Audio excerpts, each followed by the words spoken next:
नमस्कार, मैं हूं आपके साथ अंकिता पाल। बुलेटिन की शुरुआत करते हैं।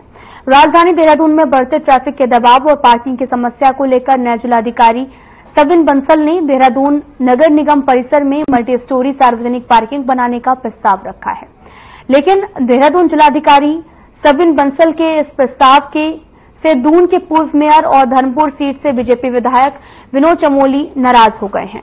विधायक ने जिलाधिकारी को नसीहत देते हुए कहा कि सरकार ने डीएम को जिस कार्य के लिए भेजा है वहीं तक सीमित रहें।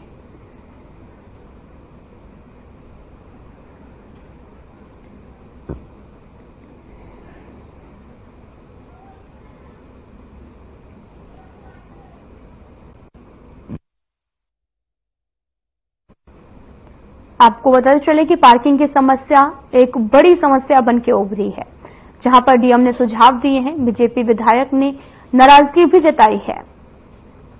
राजधानी में लगातार ट्रैफिक का मामला तूल पकड़ता जा रहा। राजधानी में लगातार ट्रैफिक बढ़ता जा रहा, जिससे आम जन को काफी समस्याओं का सामना करना पड़ता है।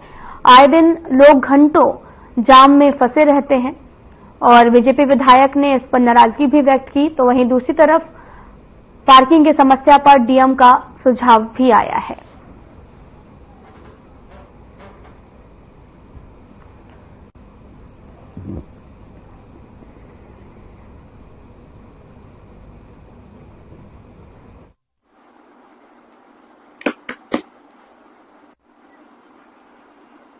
नगर निगम के बारे में कोई भी निर्णय जिलाधिकारी को जल्दी में नहीं लेना चाहिए, क्योंकि बोर्ड के चुनाव तुरंत होने जा रहे हैं। जो भी निर्णय ले वो बोर्ड को लेना चाहिए, क्योंकि बड़े मामले हैं। ये सब मसले मेरे सामने भी आए थे। नगर निगम एक हेरिटेज बिल्डिंग है, देहरादून का सेंटर है, उसमें छेड़छाड़ नहीं हो सकती है। और मैंने ये कहा था अगर पार्किंग होनी है तो फिर हमको अंडरग्राउंड जाना पड़ेगा और अंडरग्राउंड बेसमेंट पार्किंग का वहां पर प्रोविजन हो सकता है, लेकिन ऊपर का स्वरूप न बिगड़े ये सुनिश्चित करना पड़ेगा। इसलिए कोई भी जल्दीबाजी में कदम न उठाया जाए। और मैं तो सरकार से भी कहूंगा कि जितने का काम किया उनको भेजा गया।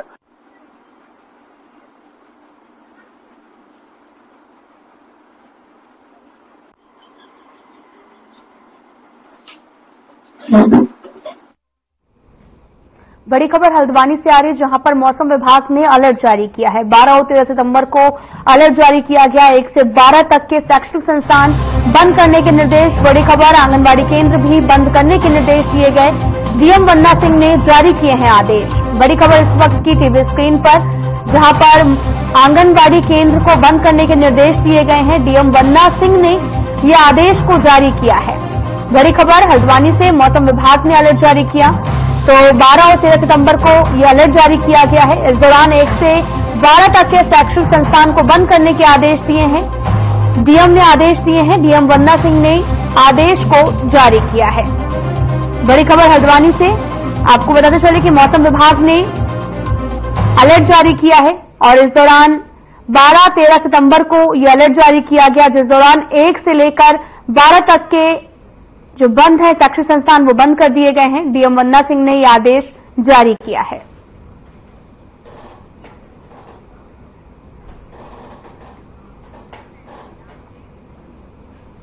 बीजेपी से केदारनाथ की पूर्व विधायक शैला रानी रावत के निधन के बाद में खाली हो चुकी केदारनाथ विधानसभा सीट पर अब उपचुनाव होना है। बद्रीनाथ और मंगलौर सीट के उपचुनाव में बीजेपी को मिली करारी हार के बाद में अब केदारनाथ सीट से बीजेपी की जीत को लेकर तैयारी भी कर रही है, जिसके लिए पार्टी ने केदारनाथ विधानसभा के लिए मंडल स्तर पर, विधानसभा के स्तर पर नियुक्तियां भी दी हैं। वहीं केदारनाथ उपचुनाव के लिए सीमांत क्षेत्र अनुश्रवण राज्य मंत्री चंडी प्रसाद भट्ट को सह संयोजक नियुक्त किया गया है, जिसे लेकर चंडी प्रसाद भट्ट ने कहा केदारनाथ उपचुनाव को बीजेपी बेहद गंभीरता से ले रही है। हमारे सीएम पुष्कर सिंह धामी प्रदेश संगठन निरंतर केदारनाथ की समस्याओं को लेकर संवाद भी बनाए हुए हैं।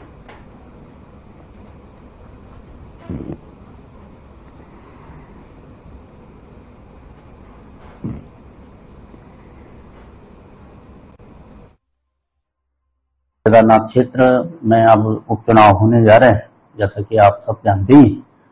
और भारतीय जनता पार्टी ने वहां पर अपनी रणनीति शुरू कर दी है। हमारी जो है वहां पर पार्टी की तरफ से सभी वरिष्ठ लोगों को जो है जिम्मेदारी सौंपी गई है और निश्चित रूप से केदारनाथ का जो चुनाव है वो भारतीय जनता पार्टी उसको बहुत गंभीरता पूर्वक ले रही है। हमारे प्रदेश के माननीय मुख्यमंत्री, हमारा प्रदेश संगठन निरंतर केदारनाथ क्षेत्र पर जो है लगातार वहां की समस्याओं को लेकर के संवाद बनाए हुए हैं।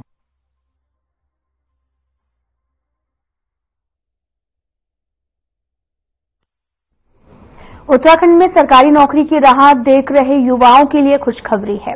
सरकार 11 विभागों में रिक्त सामूहिक 4000 आपको बता चले कि 405 पद पर इसी महीने भर्ती प्रक्रिया शुरू करने जा रही है। इसके लिए उत्तराखंड अधीनस्थ सेवा चयन आयोग ने 15 सितंबर से आवेदन से लेकर परीक्षा और परिणाम का शेड्यूल भी जारी करने का निर्णय लिया है। साथ ही आपको बताते चलें कि सीएम पुष्कर सिंह धामी सरकार अब तक 16,000 से भी ज्यादा नौकरी देने का रिकॉर्ड बना चुकी है। इसको लेकर बीजेपी प्रवक्ता ने भी बात की है।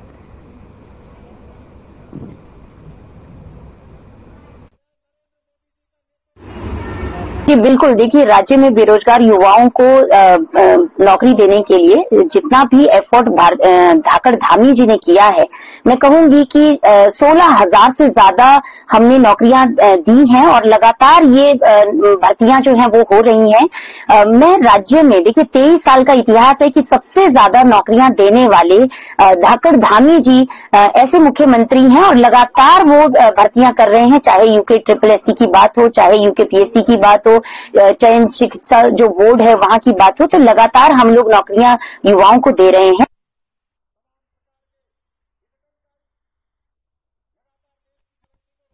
राहुल गांधी की विदेश में दिए गए आरक्षण के बयान के बाद में देश में सियासत तेज हो गई है। बीजेपी लगातार राहुल गांधी के बयान को लेकर विपक्ष को घेरती नजर आ रही है। इस मामले को लेकर पूर्व सीएम हरीश रावत ने प्रेस कॉन्फ्रेंस की। अपनी प्रेस कॉन्फ्रेंस के दौरान हरीश रावत ने कहा कि राहुल गांधी और कांग्रेस की मंशा आरक्षण के पक्ष में है। बीजेपी को राहुल फोबिया हो गया है।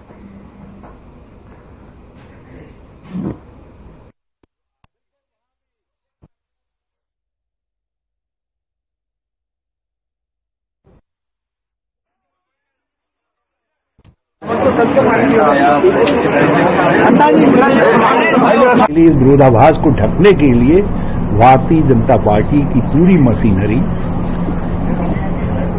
उनके तथाकथित सहयोगी कितने दिन तक हैं भगवान जाने, सब जो है इस समय डिस्टॉर्टेड फैक्ट्स के साथ, डिस्टॉर्टेड स्टेटमेंट्स के साथ सामने आ रहे हैं,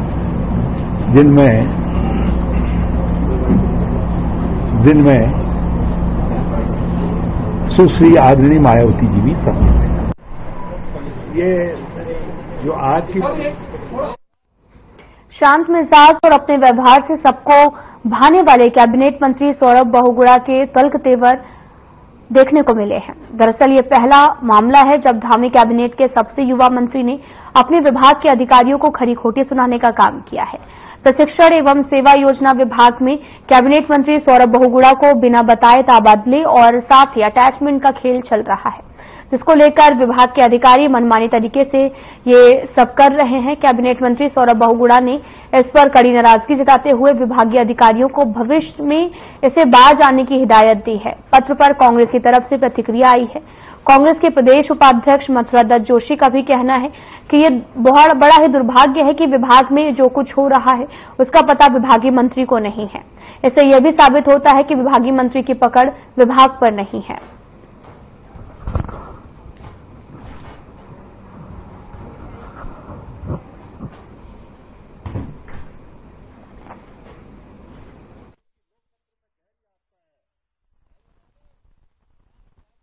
देखिए, इस सरकार में हम बार बार कह रहे हैं, अधिकारी मंत्रियों को मंत्री नहीं समझ रहे, मंत्री मुख्यमंत्री को मंत्री नहीं समझ रहे और मुख्यमंत्री का विश्वास हमें मंत्रियों पर नहीं है। तो ये खेल तो होना ही होना है। कितनी बड़ी दुर्भाग्यपूर्ण बात है कि मंत्री को ये पता ही नहीं कि मेरे विभाग में क्या खेल हो रहा है। कैसे मंत्री लोग हैं, अगर उनको जानकारी नहीं है तो मैं समझता हूं ये तो उनका सबसे बड़ा फेलियर है। उनकी पकड़ नहीं विभाग में और सौरभ बहुगुणा जैसा मंत्री ये बात कह रहा है, जिसका अपना एक राजनीतिक इतिहास रहा है, जिसके दादा आदरणीय बहुगुणा जी को, हेमचंद बहुगुणा जी को, कि एक सख्त प्रशासक के रूप में माना जाता है। ऐसा नहीं है कि मंत्री की अधिकारी नहीं सुन रहे हैं। देखिए, डायरेक्टरेट लेवल पे कुछ ट्रांसफर्स डायरेक्टर को करना अलाउड होते हैं और हर ट्रांसफर मंत्री तक नहीं आता है। लेकिन मुझे कुछ शिकायतें आई थी जिसके कारण वो लेटर मैंने नहीं, मेरे निजी सचिव गुणवंत जी के माध्यम से भेजा गया है डायरेक्टरेट को कि कोई भी ट्रांसफर पोस्टिंग या प्रमोशन डायरेक्टरेट लेवल से किया जा रहा है तो उसका संज्ञान या तो मंत्री के ऑफिस में या सचिव के ऑफिस में देना चाहिए, ताकि हम लोग के नॉलेज में रहे। और कुछ शिकायतें थी अटैचमेंट्स को स्पेशली लेके, तो उस पर वजह से हमने चिट्ठी लिखी है कि कोई भी ट्रांसफर पोस्टिंग प्रमोशन बिना हमारे संज्ञान में लाए हुए नहीं किए जाएंगे, और अगर करे जाते हैं तो उसको स्वतः ही रद्द माना जाएगा। प्रदेश में निकाय चुनाव को लेकर इन दिनों राजनीतिक वार पलटवार लगातार जारी है और महेंद्र भट्ट के कांग्रेस के प्रभारियों पर दिए गए बयान को लेकर कांग्रेस प्रवक्ता का जवाब सामने आया। कांग्रेस प्रवक्ता गरिमा महारा दसोनी ने कहा कि महेंद्र भट्ट को पहले अपने कुनबे को बिखरने से बचाना चाहिए, कांग्रेस की चिंता बाद में करें।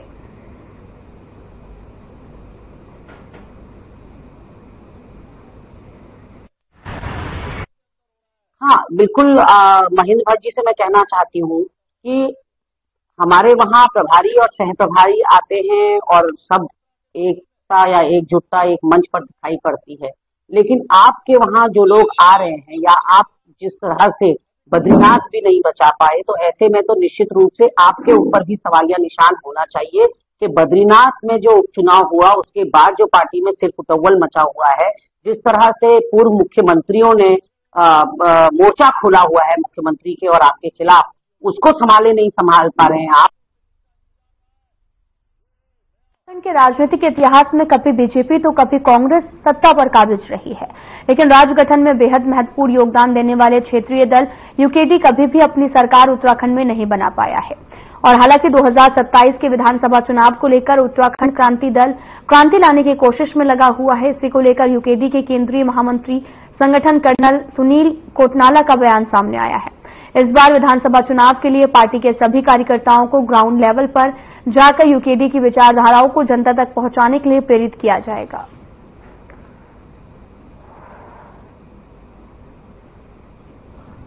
हम उसको कहां लाने चाहते हैं? देखिए, एक बात तो ये सच है कि इमोशनली जो हैं लोग पूरे हमारे साथ जुड़े हुए हैं, मगर क्योंकि आज तक उनको ये अल्टरनेटिव नहीं मिल रहा था कि वो उत्तराखंड क्रांति दल को वोट कर सके, क्योंकि कुछ हमारी कमजोरी थी, कुछ हम उन तक नहीं पहुंच सके। मगर अब 2027 में अगर हम सरकार बनाने जा रहे हैं तो उसके लिए हम बिल्कुल ग्राउंड लेवल से अब अपना कार्यक्रम शुरू करेंगे। कार्यकर्ता जो हमारे पुराने हैं उनको फिर से मनोबल उनका बढ़ाएंगे।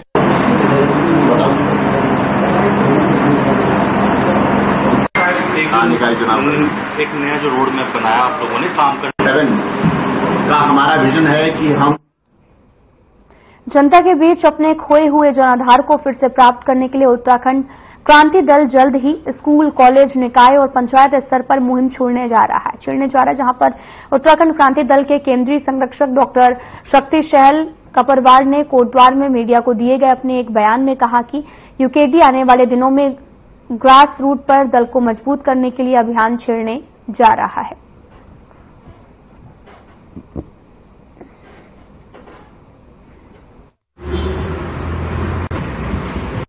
मैं समझता हूं कि उत्तराखंड क्रांति दल को जो एक अभी तक संसदीय चुनाव में, विधानसभा चुनाव में असफलताएं मिली हैं, अगर उत्तराखंड क्रांति दल को जमीनी स्तर पर मजबूत होना है तो उनको 3 जगह काम करना चाहिए। एक तो कॉलेजों में छात्र संगठनों का पर ध्यान देना चाहिए, दूसरा पंचायतों के स्तर पर संगठन और पंचायत चुनाव लड़ने चाहिए, और तीसरा जो है स्थानीय निकाय जिसमें हमारा नगर निगम है या नगर पालिका है उनका चुनाव लड़ना चाहिए, उस स्तर पर संगठन बनाना चाहिए। तो उत्तराखंड क्रांति दल जो ये ग्रास रूट एक्शन प्लान है। जैसे से पूरे देश में मौसम अपना रुख बदलता जा रहा, वैसे ही मौसमी बीमारियां भी पैर पसारने लगी हैं। जिसके चलते उत्तराखंड प्रदेश के डेंगू का प्रकोप भी बढ़ रहा। वहीं जसपुर क्षेत्र में भी संक्रामक बीमारियां पैर पसारने लगी हैं, जिसमें अभी खांसी, जुकाम, बुखार के मरीज लगातार अस्पताल में आ रहे हैं। और जसपुर समुदाय स्वास्थ्य केंद्र प्रभारी अधीक्षक डॉक्टर धीरेन्द्र मोहन गहलोत ने बताया कि बारिश के मौसम के चलते जगह जगह पर गड्ढे में जलभराव के कारण जहरीले मच्छरों का पैदा होना संक्रामक बीमारियों को बढ़ाता है, जिसके चलते चिकित्सक अधीक्षक डॉक्टर धीरेन्द्र मोहन गहलोत ने नगरपालिका प्रशासन से नगरीय क्षेत्र में कीटनाशक दवाइयां, मशीन से दवाइयां का छिड़काव करने की मांग की है।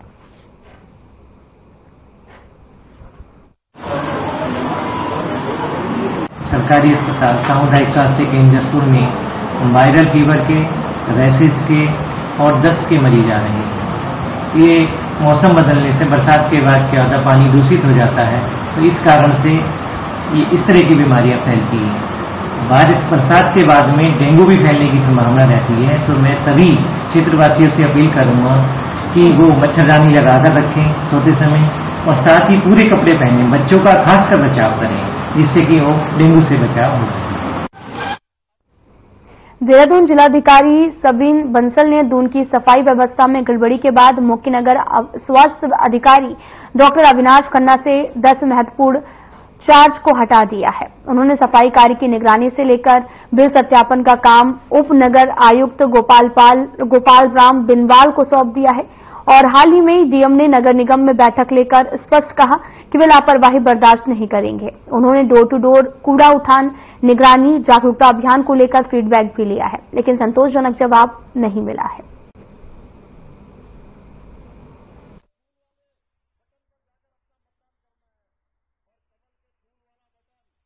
जब हमने रिव्यू किया है सफाई व्यवस्था का, तो उसमें ये पाया गया है कि जो हमारी प्राइवेट एजेंसीज इन्वॉल्व हैं, जो आउटसोर्सिंग एजेंसीज हैं सफाई व्यवस्था में, उन पे एनफोर्समेंट को स्टर्न करने की आवश्यकता है, सख्त करने की आवश्यकता है।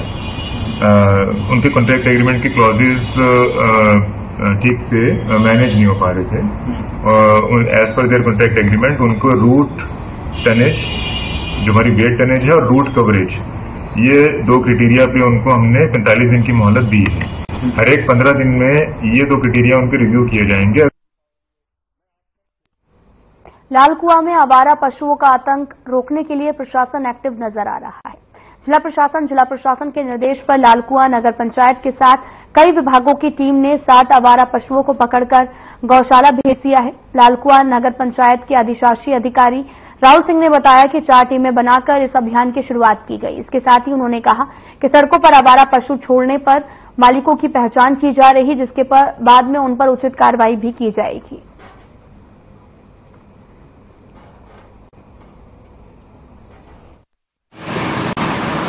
जैसे आपकी जानकारी में है कि नगर से लगे हुए ग्रामीण क्षेत्रों में जानवरों द्वारा काफी फसलों को नुकसान किया जा रहा है, और पीछे कुछ दिनों में लगातार दुर्घटनाएं भी हुई हैं, जिसकी वजह से जिला प्रशासन और एसडीएम साहब द्वारा निर्देशित किया गया था कि ग्रामीण क्षेत्रों में इसका अभियान चलाया जाए। नगर क्षेत्र और इसके आसपास के क्षेत्रों में हमारे द्वारा पूर्व से ही लगातार इसमें पिछले 3 दिनों पहले तक हम लोग पकड़ रहे थे और गौशाला भेज रहे थे, लेकिन अभी इधर ग्रामीण क्षेत्र के लिए निर्देशित किया गया है सर द्वारा, क्योंकि वहां पे कोई एजेंसी नहीं है।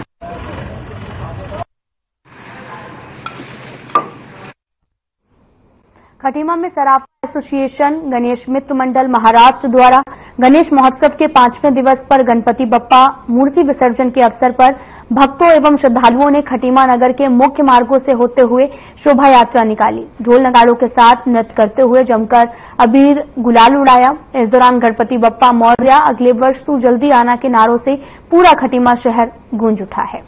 साथ ही खटीमा नगर भ्रमण के पश्चात शोभा यात्रा बनवासा बैराज के लिए प्रस्थान किया, जहां पर गणपति बप्पा की मूर्ति का विसर्जन किया गया। वहीं गुरुवार को खटीमा रामलीला ग्राउंड में विशाल भंडारे का आयोजन किया गया है।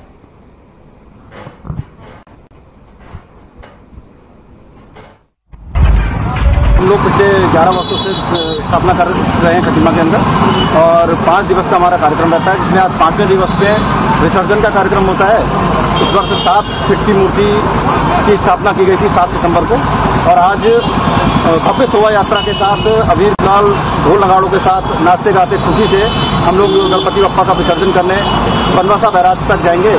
नगर के मुख्य मार्गों से होते हुए अपने वाहनों से दुइया है चुंगी से अपने वाहनों से हम लोग यात्रा को लेकर विसर्जन के लिए जाएंगे। हरिद्वार में हर की पैड़ी और कई संवेदनशील क्षेत्रों पर ड्रोन उड़ाकर कुछ लोग नियमों की धज्जियां उड़ा रहे हैं। बिना परमिशन ड्रोन से वीडियो बनाकर सोशल मीडिया पर चलाने वाले लोग अपने फॉलोइंग बढ़ाकर खूब चांदी भी काट रहे हैं, जबकि इससे संवेदनशील क्षेत्रों की सुरक्षा को खतरा हो सकता है। अवैध रूप से ड्रोन उड़ाने वालों पर पुलिस भी कोई कार्रवाई नहीं कर रही। साथ ही आपको बताते चले कि ड्रोन को उड़ाने और वीडियो शूट करने के लिए गाइडलाइन बनाई गई है। बिना प्रशासन की परमिशन के किसी भी सार्वजनिक स्थान पर ड्रोन नहीं उड़ाया जा सकता है। इस बाबत पूछे जाने पर हरिद्वार के एसएसपी कार्रवाई करने की बात भी कह रहे हैं।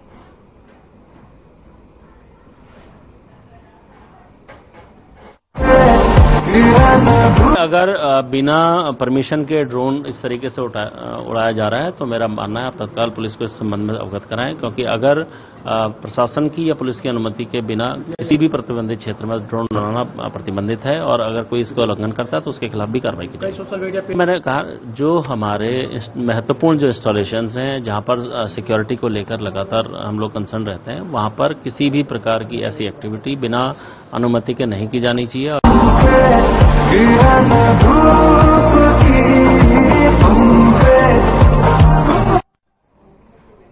कोटद्वार में मंकी पॉक्स को लेकर प्रदेश के स्वास्थ्य विभाग ने अलर्ट घोषित किया है। मंकी पॉक्स के संभावित खतरे को देखते हुए कोटद्वार के बेस अस्पताल में इससे निपटने के लिए उचित कदम भी उठाए गए हैं। स्वास्थ्य विभाग हर हालात में निपटने के लिए लगातार तैयारियों में जुटा हुआ है।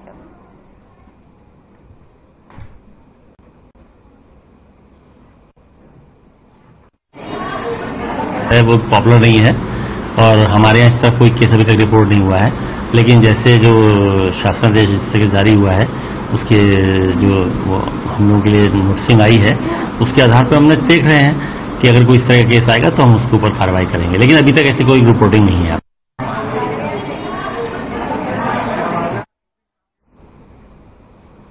ऋषिकेश पुलिस को बड़ी सफलता हाथ लगी है। पुलिस ने 2 बदमाशों पर शिकंजा कसा।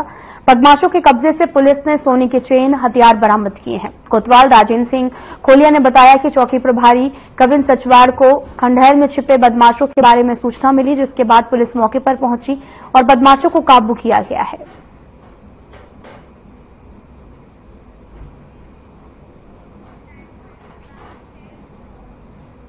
हरिद्वार में ज्वेलर्स लूटकांड के बाद ऋषिकेश पुलिस भी एक्शन में दिखाई दी। ऋषिकेश में एसएसपी के निर्देश पर पुलिस ने अपने अपने थाना कोतवाली क्षेत्र में ज्वेलर्स की सुरक्षा को लेकर पुख्ता प्रबंध करने की कोशिश की है। पुलिस ज्वेलर्स का भी सहयोग ले रही है। इस संबंध में ऋषिकेश कोतवाल राजेंद्र सिंह खोलिया और मुनिकिरेती इंस्पेक्टर रितेश रहा ने अपने क्षेत्र के ज्वेलर्स को बुलाकर बैठक की है, जिसमें ज्वेलर्स की पुलिस ने कई प्रकार के दिशा निर्देश दिए हैं।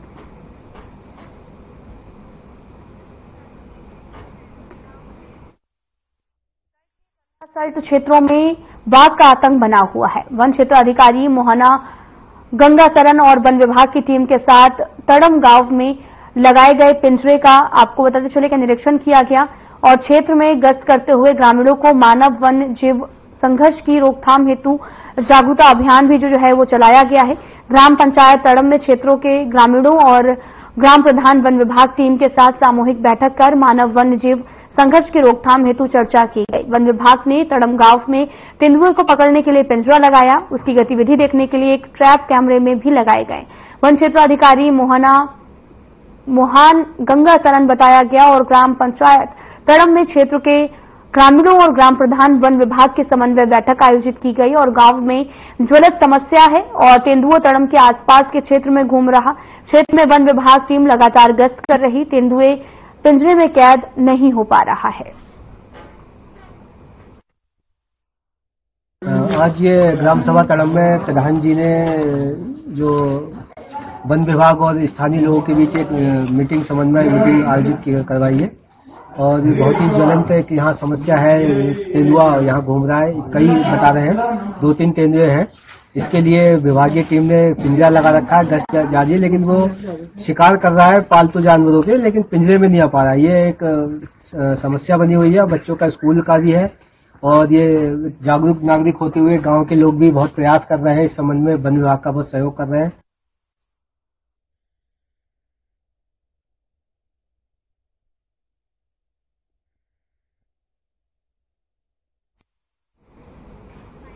फिलहाल इस वीडियो में इतना ही। नमस्कार।